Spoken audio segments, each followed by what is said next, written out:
Hi, I'm Will Glendinning. I'm a producer, writer, designer and director. Now in these times of isolated uncertainty, there's plenty we can all be doing and plenty of opportunities that can be embraced. As we come out of this crisis, people are inevitably going to be wanting more creativity, creative working, ideas, and everyone's favourite word, innovation. I'm not going to start a debate about what constitutes good and bad creativity, but if you're a brand, government, agency, or even an individual, a freelancer for example, looking for more or better creativity, how do you actually go about this? How do you become more creative, or find creativity, or nurture it? Well, there are a gazillion ways. In this two-part video series though, we'll look at two of the simplest approaches, perhaps best suited to these current times of change.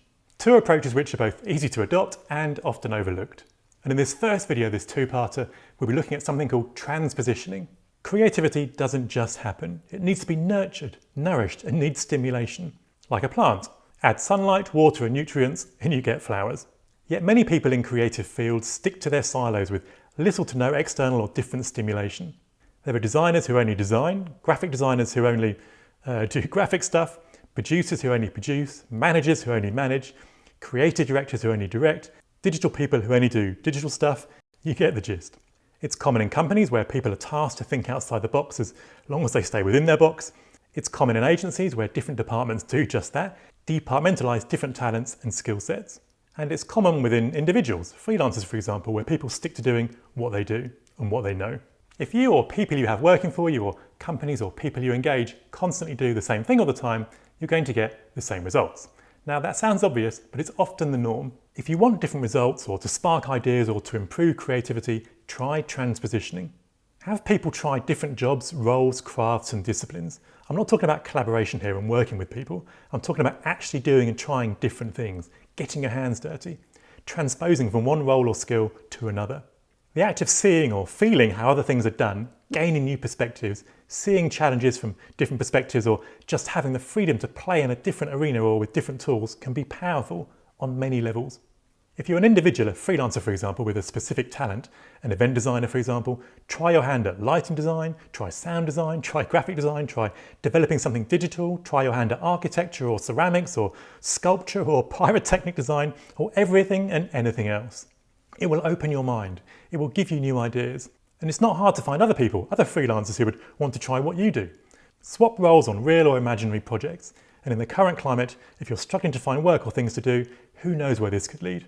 What do you have to lose? If you run or work in an agency, move people around. Have the design team working in the senior management, production or account management team to see how they would approach responding to a brief, managing a client or holding together a team of creatives.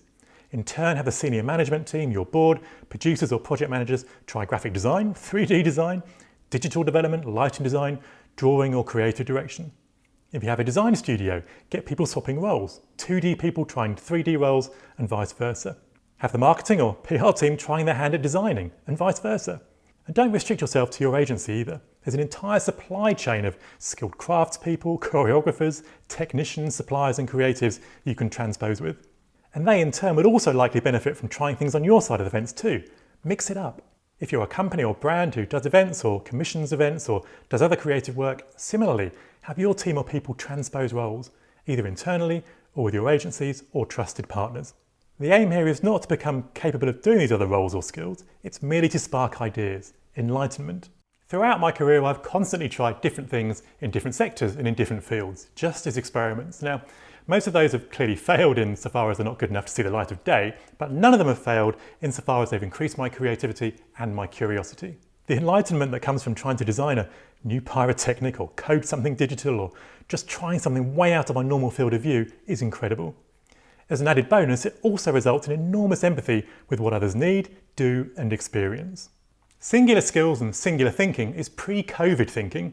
Transpositioning, try it. As I said, creativity doesn't just happen. It needs nurturing by everyone involved.